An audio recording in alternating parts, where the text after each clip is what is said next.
Hi everybody, it's Pam. Welcome back to the channel.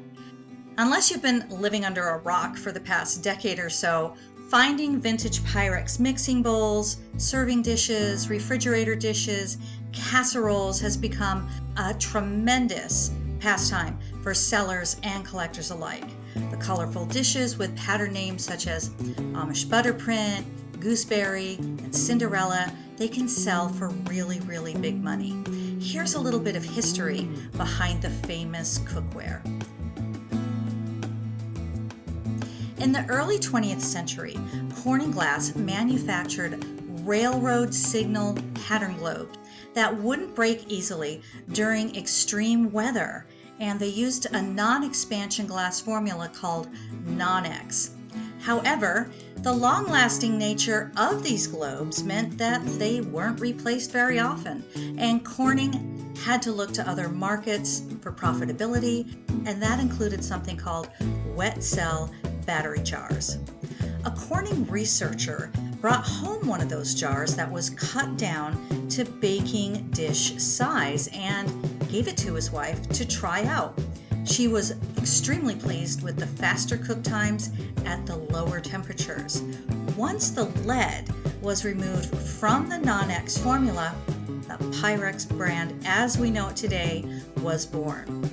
Now, during the Great Depression, much of the cost of Pyrex was a result of the pieces being individually hand-blown. A merger with a competitor fixed that problem, as Pyrex was able to switch from the hand-blown piece model to automated machine pressing. The result was a reduction in the retail cost of Pyrex of up to 50%.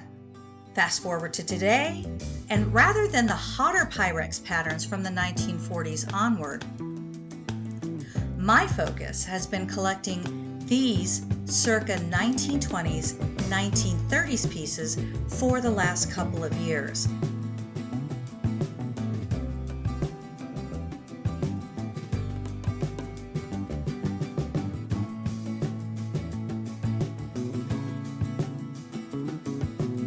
Now, in the wild, they range anywhere from $20 to $40, and I personally consider that to be a pretty reasonable price.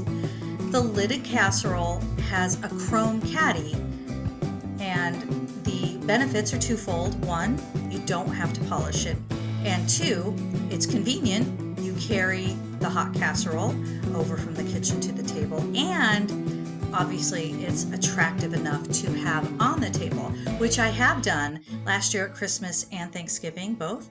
I did use these dishes. The lids are often etched with appealing designs. When I bought my most recent piece, the ladies working at the antique mall were very excited about it, saying they had never seen one of these before. So while they aren't quite as popular as the later patterns and styles, these particular pieces have become my favorite form of Pyrex. My biggest concern, of course, is where I'm going to be able to house my collection as it continues to grow. So what's your favorite form of Pyrex? Be sure to list it in the comments below. Thanks so much for joining me. Be sure to like and subscribe, and I look forward to seeing you on the next video.